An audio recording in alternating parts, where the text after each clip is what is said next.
Welcome back sa aking channel. Narito na naman tayo para sa pinakabagong balita mula sa mundo ng politika. Grabe ang naging eksena matapos biglang atakihin sa puso si Kuting. Dahilan upang madali ang isugod ito sa ospital, ayon sa mga nakasaksi, biglang bumagsak si Kuting habang nasa gitna ng usapan at hindi na nakayanan ng kanyang katawan ang matinding tensyon. Mabilis na nagdatingan ng mga tauhan upang mailigtas ang kanyang buhay. Ayon sa mga doktor, kritikal ang kondisyon ni Kuting sa unang oras ng kanyang pagka-admit. Ilang beses na nag-flatline ng kanyang monitor, ngunit agad din itong naibalik sa pamamagitan ng resuscitation.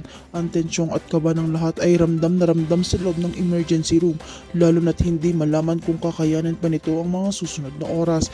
Samantalang hindi mapigil ang pagluha ni Satanas matapos makita ang kalagayan ni Kuting. Ayon sa kanya, hindi niya kayang mawala ang taong matagal na niyang kasakasama. Umagulgol siya sa harap ng mga doktor at halos hindi na makausap dahil sa sobrang emosyon. Kitang-kita ng lahat ang tindi ng pagmamahal at kalinga sa kanya ni Kuting sa oras ng kapahamakan. Nagtipon-tipon din ng mga kaalyado at ilang personalidad upang alamin ang kalagayan ni Kuting. Lahat ay nagulat at hindi makapaniwala na bigla lamang siyang inatake, lalo't pat kilala itong palaban at matibay sa kabila ng mga batikos at kontrobersya. Ngayon ay nasusubok ang kanyang lakas at tibay, hindi na sa politika kundi sa laman para sa sariling buhay. Ayon sa ilang insider, matindi ang pressure ng kinakaharap ni Kuting. Itong mga nakaraang linggo, sunod-sunod na iskandalo, issue at bintang ang dumating sa kanya, dahilan upang tumaas ng husto ang kanyang stress level. Posibleng ito ang nagtulak sa biglaan niyang pagkasakit at pag-atake sa puso.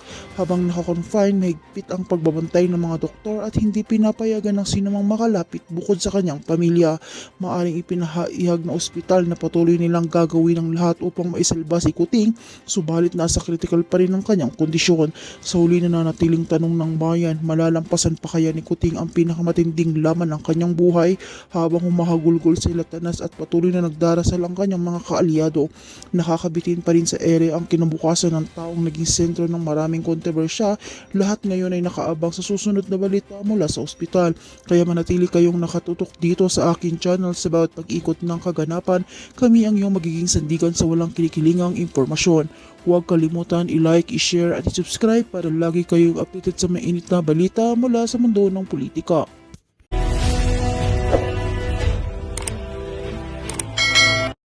Alam nyo, just forget about the survey, mga lahat ng survey.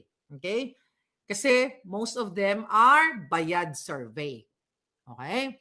So ngayon, kung titignan nyo, pumunta kayo sa mainstream media, sa website ni Bangag o sa kanyang page, makikita mo ang tao pinagtatawanan na siya. Okay? Pinagtatawanan na si Bangag, si Satanas, na ngayon, yung Halloween ngayon dyan sa Pilipinas, ay kahapon pala, yung costume niya, actually, yung itsura niya, talagang halimaw, yan dapat ang costume niya. Hindi na kailangan ng costume. Dahil mas mahalimaw pa siya sa costume na kanyang suot-suot. So ngayon mga kababayan, sinabi ko na nga sa inyo to kahapon, na talagang natataranta ang mga bangag sa Malacanang dahil nga bagsak ang trust rating ni Bangag. At meron silang sariling survey sa loob. Di ba? Silang nagko-conduct ng sarili nilang survey behind the scene. Kumbaga, pinupulsuhan nila ang taong bayan. Kaso talagang sukang-suka ang taong bayan sa kanila. Kaya naman ay, sabi ko nga, according to our source, na nag-advise itong si Mori na kung saan pinapasakan yung bunganga ng kanilang mga trolls. Pinapasakan yung mga bunganga muna ni Tambalusos, ni Satanas, at yung kanya mga putatsing na trolls o mga kawatan na mga walang dignidad, na mga dugyot o the lowest level, 7 feet below the ground ang kadugyutan. Kaya pinatatahimik muna. Kaya sabi ko nga sa inyo, sila ngayon ang nagbakbakan ang mga buwaka ng ina. Pero unahin na muna natin si Colonel Grijaldo. I believe na iulat na ito ng ating mga ibang palanggang vloggers. Kahapon pa to eh. Dapat pag-usapan namin Attorney Glenn yung kaso lang hindi nakalimutan na namin pag-usapan ito. Ako, imagine nyo mga kababayan, kung hindi loser to the lowest level, itong mga buwaka ng Ginemes na Huwad Committee na nakita ninyo na umikot ang kanilang mga tumbong lalo na si Fernandez at si Abante, si Dila, Boy Dila Abante, na akala mo mukhang mukhang nang titira talaga ng mga itsura niya. Mukhang tumitira ng mga walang kalaban-laban ng mga babae yung itsura niya eh. Pastor ba naman, padila-dila. But anyway, so dahil nga dun sa expose o sworn statement ni Colonel Grijaldo, for sure, all of you guys, alam nyo na yon na siya ay inimpluwensyahan, inudyukan ni Fernandez at nitong si Abante, at ando doon yung may dalawang abogado and si Garma at iba pang mga taong naka-witness dyan sa CCTV bago pumasok at lumabas, 'di ba, na gustong panghimasukan o gustong turuan si Colonel Grijaldo na ito, mag-agree ka dito na talagang merong reward system sa Davao, i-agree mo to, yung gawagawang script ni Garma. Okay, so clear na tayo dyan na nag-voice out itong nagpatotoo itong si Colonel Grijaldo. Ngayon mga kababayan, alam mo, I'm just one, ano ba to? Itong mag-subpoena na to. Okay. So itong subpoena na to, ito hawak ko, may nag-post na nito. Ayan, nakita niyo yung subpoena na yan, sinendo sa akin kahapon. Alright? Ayan, so basahin ko na lang. So ano tong subpoena na ito? Greetings. Anong date mo na tingnan natin? Anong date? What date ito? Alright. Oh, seal this 18th day of October 2024. So actually pala, lingid sa ating kaalaman, after that hearing noong September pa lang, 'di ba 'yan ang sinasabi ni Colonel Grijaldo na pumunta siya doon sa sa Huwad Committee na 'yon. So anyway, nung pa lang tumatanggi na siya na ayaw niyang mag-agree sa mga pinaggagawa sa kanya na pag-force or pag-udyok sa kanya ng mga huwad o mga tuwad na nasa committee ng mga demonyo, ay pinadalan siya ng subpoena. Alright? Ayan, Mr. Hector Grijaldo Jr. Greetings, sabi ba dito mga inayupak na to? Galing to sa NBI. Under and by virtue of the authority vested in me, Republic Act Number 157 as amended by Republic Act Number 10867, you are hereby commanded to be and appear in the office of Organized and Transnational Crimes Division, 6th floor, National Bureau of Investigation, Okay? Then, at 10 a.m., October, 10 a.m. on the 8th of November 2024. Itong coming na November. Then, sabi dito, and there to give your evidence in a certain investigation to be held at the time and place conducted by the undersigned regarding investigation being conducted surrounding the alleged murder of former PCSO Board Secretary Attorney Wesley Aguilar Barayuga pinag-usapan din sa Huwad Committee on September 20, failed not under the penalty of the law, witnessed by hand, October 18, Okay, ano yung nabigyan na natin information? Itong paggugurgor o pagpapatawag, okay, ni ng NBI na to, ito po ay orchestrated lahat. Ni Tambaloslos, ni Bangag, ng mga Huwad Committee, para pigain o hanapan, okay, ang marching order ng mga inayupak na to, actually, Colonel Grijaldo, nakikinig ka. Okay? Hindi lang yung particular na issue na yan. Hahanapan siya since na siya ay naging police. Okay? Since simula siya ay naging, pinaka-lower rank nung pumasok siya 30 years ago, ang instruction ni Butod, ni Lisa Tanas, ni Tambalos na siya, mga inayupak na at si Bangag, ay kontrolin, okay, si Grijaldo para bumaliktad at bawiin yung kanyang mga testamento. At anong gagawin? Anong kapalit? Hanapan siya ng butas. Simula nung siya ay naging pulis, let's say yung mga operation, di ba? Gagawa sila ng paraan na kung ano man yung mga operations in the past, ay gahanapan ng butas na mayroong negligence o mayroong participation or anything na fabricated against kay Colonel Grijaldo. Magpapabricate sila ng crime. Ayan, Miss Marlica, ito, nabasa ko lang ha. Okay? Inuutos po dito sa bahay ng mga ahas. From our puting ahas, nahanapan ng butas si Colonel Grijaldo para ipakita sa mga kapulisan na magsasalita na ito rin ang mangyayari sa kanila. Katulad kay Grijaldo, kapag sila ay nagsalita o nagbigay ng sworn statement sa mga anumang hearing. Katulad po yung nangyari sa Senate hearing noong nag-expose o nag-expose si Colonel Grijaldo. Ito po ang message ng Malacanang. So, ang message dito ay, again, mag-fabricate ng crime, i-cover up para i-divert ang attention talaga, ay divert ang attention ng taong bayan kay Sara, kay Duterte, sa lahat ng mga kritiko.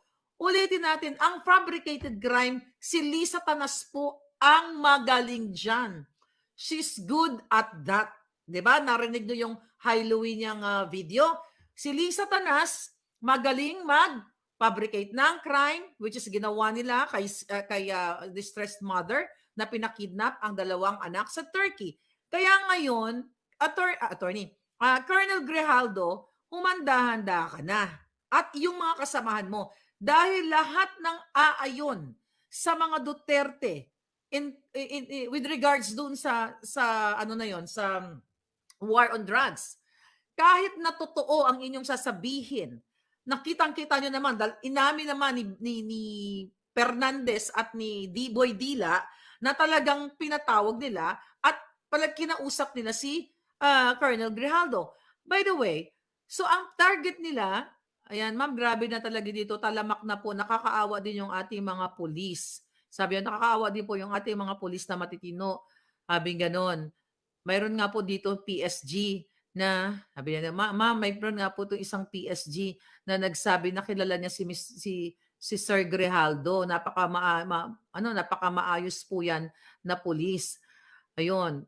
Sabi, napaka-ayos po yan na pulis at grabe po walang magawa yung mga PSG dito. Sana po talagang mag-aklas na yung taong bayan, mag-speak update po katulad ng sinasabi ninyo. Okay. So yan. So ngayon mga palangga, okay, ang intention nila para matakot ang mga kapulisan o yung mga men and women in uniform. So ano tong sinisenyalis sa inyo? Ano tong binibigay na mensahe, di ba? Nakakababa ng inyong moral o ang ginagawa sa inyo ng bangag ay gusto nilang maging duwag kayo. Kaya nga itong puting ahas natin ang sabi, ma'am, mukhang may malaking bakbakan na magaganap. I don't know, I don't want to be specific, but may darating na bakbakan, I don't know, literal na bakbakan or bakbakan ng mga pananalita and everything. Kasi apektado, Miss Maharlika, apektado na po talaga kami dito. Wala lang po kasi kaming magawa, ma'am, nabubusalan lahat. Kaya nakakaawa po yung mga pulis katulad ni Colonel Grijaldo, okay, na pinapahanapan ng butas. Okay? Nagpagawa ng fabricated crime dahil lang po sa kanyang testimonya sa Senado. Dahil lang po sa kanyang testimonya sa Senado at nagsabi lamang siya ng katotohanan. Ayan. Okay? Basahin pa natin. So, okay. So nakita natin ito mga babayan, gustong sabihin ni Butod, ni Bangag, na kayong mga pulis kayo, whether you are Colonel, General o mataas, kayang pisain ang itlog nyo. Okay? Kaya magising na kayo. Sabi nga dito, nasa loob mismo ng Malacanang, ang ating mga puting ahas, ito ay message ni Lisa Tanas, ni Bangag Jr. na kisihoda, ikaw ay general o whatever, sa ngalan ng salapi, kung mabibili ka nila, pipisain nila yung itlog ninyo. Kung talagang matapang kayo, dapat hindi kayo pumapayag na pipisatin ang itlog ninyo gamit ang perang ng bayan. Dahil kung kayo ay lahat kayo dyan, PSG o mga kapulisan, kung kayo ay manindigan laban sa mga demonyo, You guys, kayo ay mabubuhay ng tama, ng disente na may dignidad, kasama ang inyong pamilya, na gamit ang inyong pinagpawisan na pera, trabaho, and retirement. And the intention na gagawin kay Mr. Grijaldo o kay Colonel Grijaldo ay para ma-forfeit ang kanyang benepisyo. How sad for the family, not only for Colonel Grijaldo, sa inyo pang mga kapulisan, sa iba pang mga general, sa ibang mga kernel o sino pa man, men and women, Navy, military, police, whatsoever. Di ba?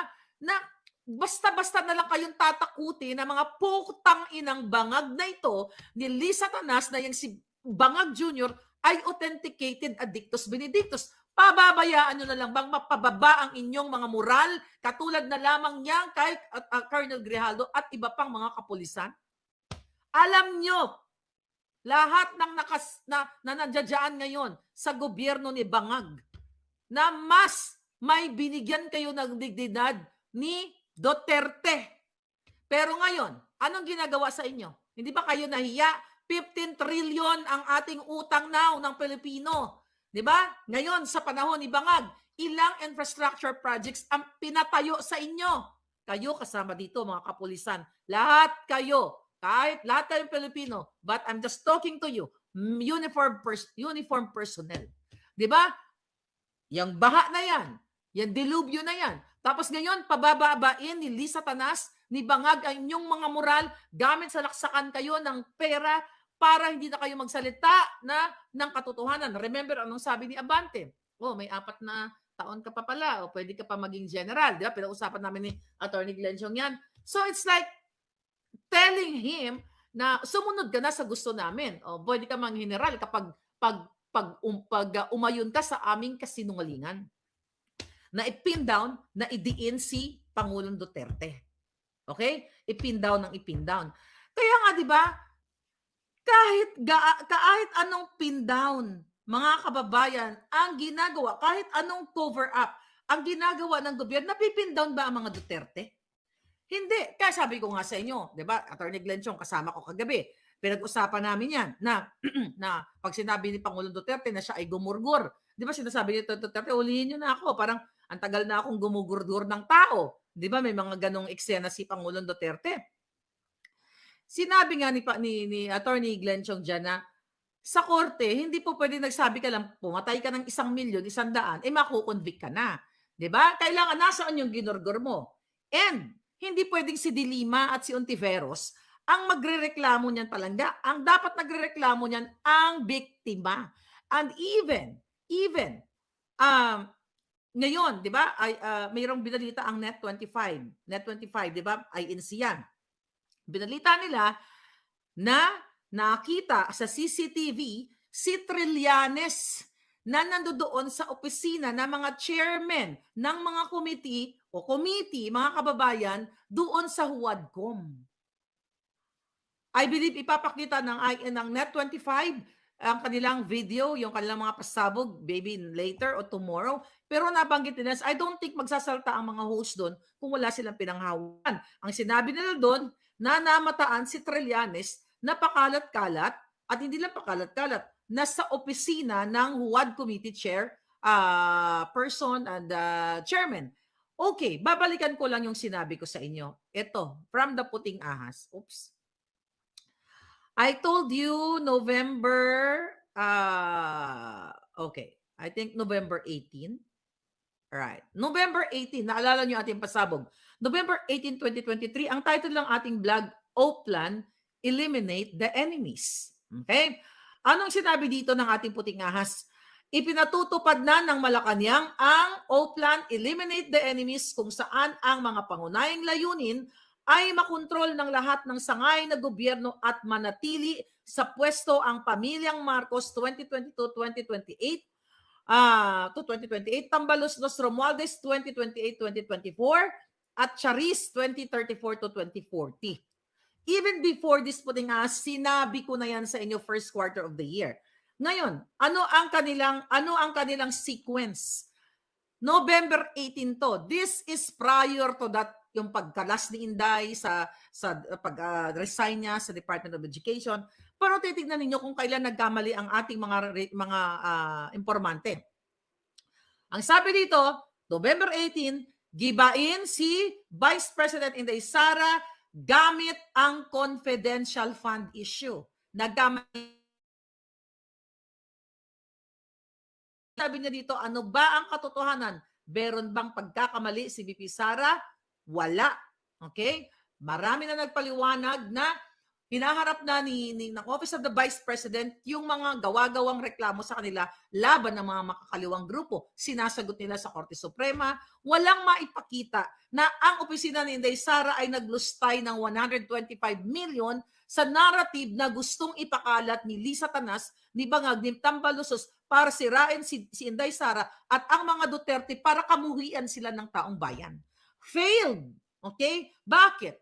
Again, balikan natin ang nakaraang Senate hearing na naging rockstar si Pangulong Duterte. Okay.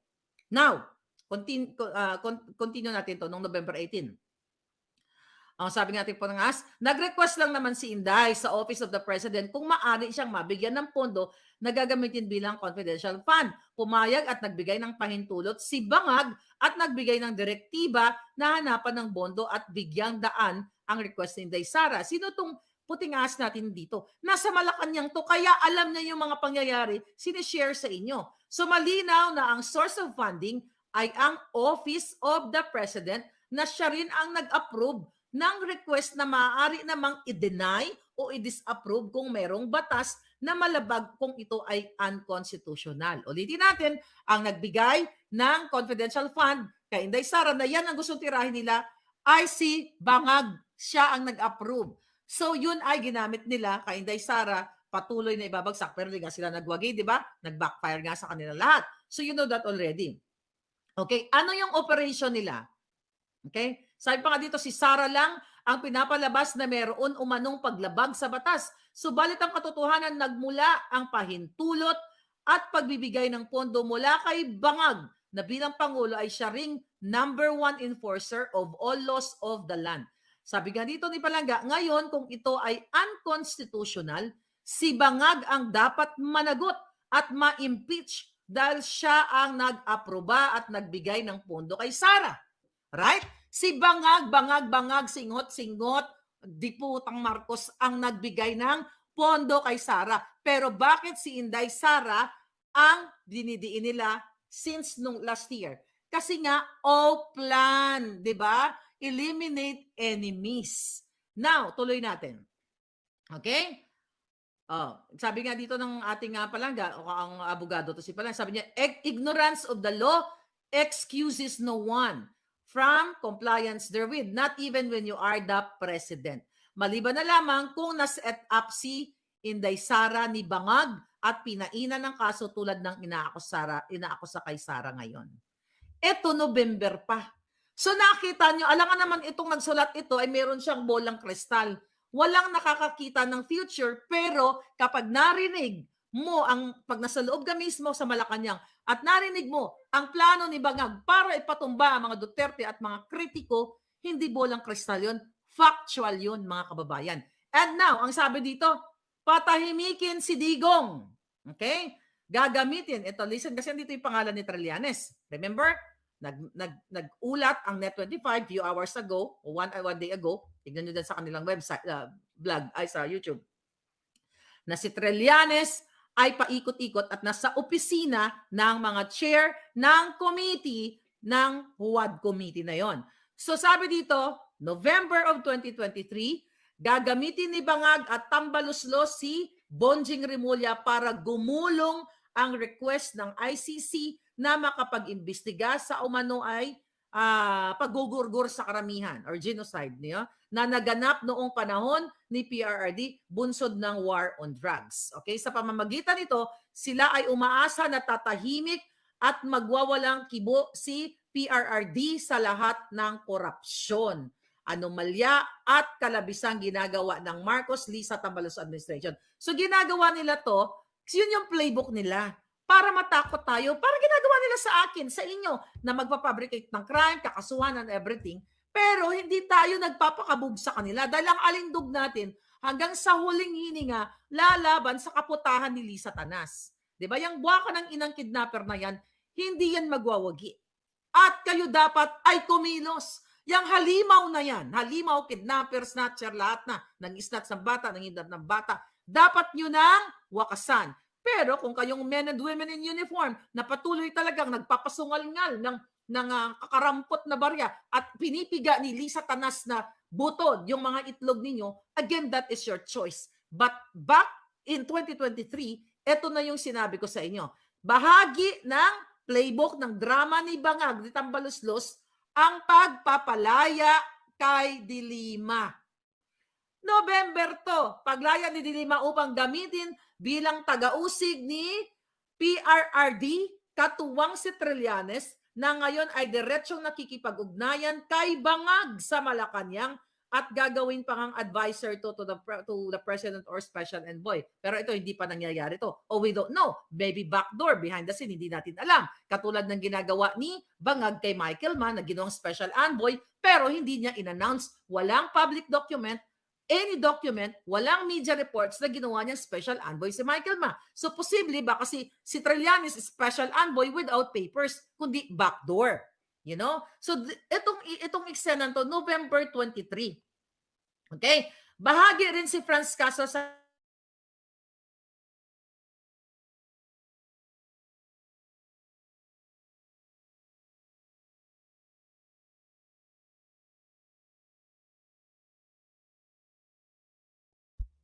noon, nawala tayo pala nga. Hindi ba malinaw sa sikat